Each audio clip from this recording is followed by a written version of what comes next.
Located in the southwestern Pacific, let us explore the colonial and pre-colonial past of Papua New Guinea. From the Austronesians to German colonization, join us as we uncover the secrets of Papua New Guinea's history and discover its people and its culture. There is little to no archaeological work done in New Guinea to this day. Thus, it is particularly difficult to guess when people started settling the island. However, some theories hold that the island was already populated 60,000 to 50,000 years ago. These settlers might have come from Southeast Asia via land bridges during the last glacial period. Agriculture developed in the region at around 7000 BC in the lowlands. Massive migrations by Austronesian-speaking peoples happened around 500 BC. In the 16th century, European explorers sighted the island.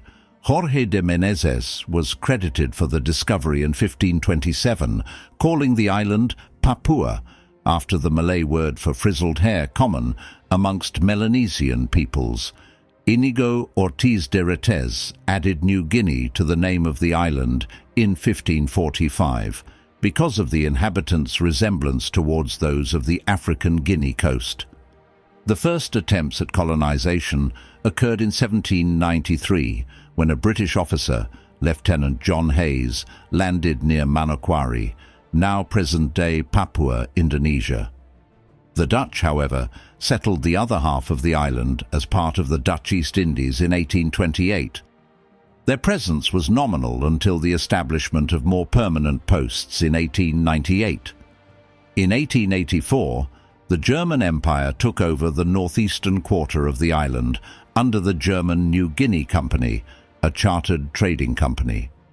In the charter granted to this company by the German imperial government in May 1885, it was given the power to exercise sovereign rights over the territory and other unoccupied lands in the name of the government, and the ability to negotiate directly with the native inhabitants. In 1899, the German Empire assumed direct control of the territory, now called German New Guinea. After the First World War and the defeat of the Central Powers, Australia took over the German colony in New Guinea. It assumed a mandate from the League of Nations to govern the former German colony in 1920.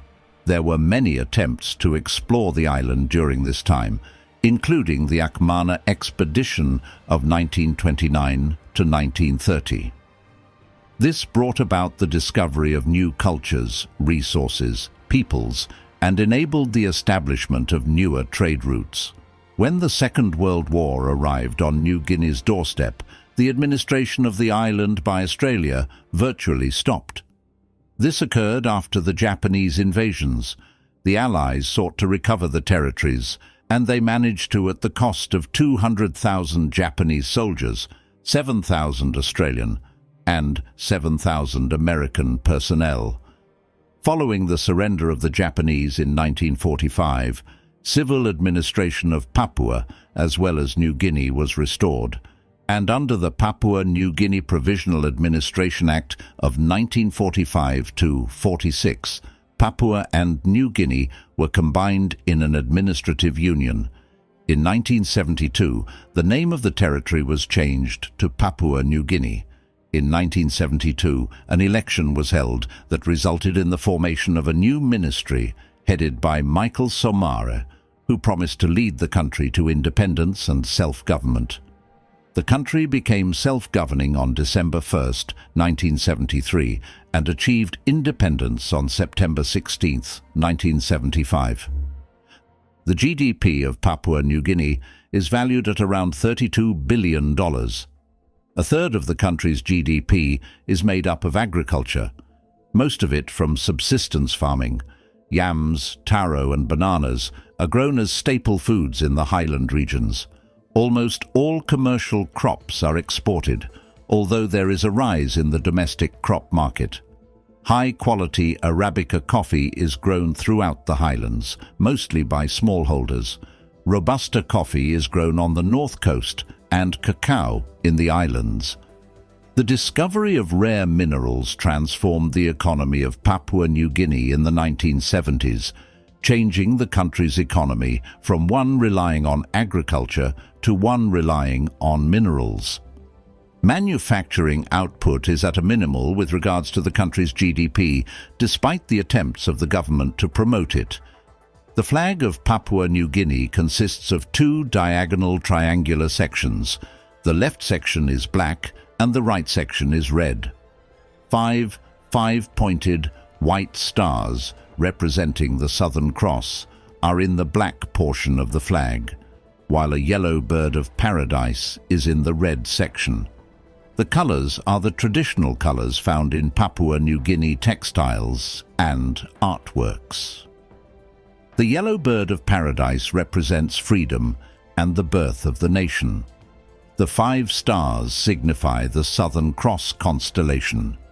It symbolizes the geographical position of the country and its ties to Australia. The capital of Papua New Guinea is Port Moresby. The country has a total land area of around 463,000 square kilometers, or 179,000 square miles. The island is dominated by dense jungles and mountains. Southern New Guinea has a relatively flat and low-lying topography. The highlands, or the mountainous areas, extend from the west to the southeast. Located here is the highest point, Mount Wilhelm, which stands 4,500 meters, or 15,000 feet, above sea level. Papua New Guinea's climate is hot and humid all year round. There are only 2 seasons, wet and dry seasons. In the lowlands, mean annual maximum temperatures range from about 86 degrees Fahrenheit to 90 degrees Fahrenheit, or 30 degrees Celsius to 32 degrees Celsius, and the minimums are between 73 degrees Fahrenheit and 75 degrees Fahrenheit, or 23 degrees Celsius and 24 degrees Celsius. Papua New Guinea has a population of around 10 million people. It is one of the most ethnically diverse and culturally complex countries in the world. Tok Pisin is the official language, along with English and Hiri Motu. The country officially has the most number of spoken languages in the world, with 840 recorded languages. Although culturally complex, many of the inhabitants are grouped under the umbrella term Melanesian. A majority of them are Protestant Christians, amounting to 65% of the entirety of the population, while 26% are Catholic Christians. Despite the apparent inroads made by introduced religions, much of the population also maintains traditional religious beliefs, and rituals of magic, spells, and sorcery are still widely practiced. The complexity of Papua New Guinea's culture also introduces complexities in its cuisine. Here we have a few dishes to emphasize that complexity and the natural simplicity of the country's food. Let's start with the unambiguous sago, extracted from the sago palm tree. It has the same texture as cassava and tapioca pearls. It can even be used in a variety of other dishes such as pancakes, porridge, and bread. Saksak, another dish made from sago, is also a popular treat. It's a traditional dumpling mixed with mashed bananas and coconut milk steamed in banana leaves. Another dish you can try is fresh kokoda fish, served a la ceviche style. Chunks of the fish are marinated lime juice, coconut milk, sliced onions and fresh herbs, resulting in a tasty snack or meal. Lastly, kaukau is the quintessential Papua New Guinean comfort food. Made by baking sweet potatoes, scooping out the flesh and mixing it with coconut cream, coconut flakes, onion, ginger and garlic. It's truly a delight for the taste buds.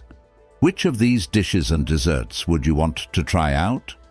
Of course, we cannot talk about Papua New Guinea without talking about its prominent figures, people who have shaped the history and who have contributed to the image of the country. Here are some famous people from Papua New Guinea. First off, we have David Gill. A renowned British film historian, he was born in Papua New Guinea in 1928. He was responsible for the restoration of seminal films such as Birth of a Nation and Charlie Chaplin's Gold Rush. Second, the country of Papua New Guinea could not have existed without the leadership of Sir Michael Somare, who was the first Prime Minister of the country and is considered as the founding father of the nation. Next off, for the sports fans, we have Justin Olam, a professional rugby league footballer who plays as a centre for the Papua New Guinea national team. Last but not least, James Marape, the incumbent Prime Minister of the country, who is known for his staunch focus on economic independence and his campaigns on anti-corruption. If you enjoyed this video on Papua New Guinea, you'll love this next one.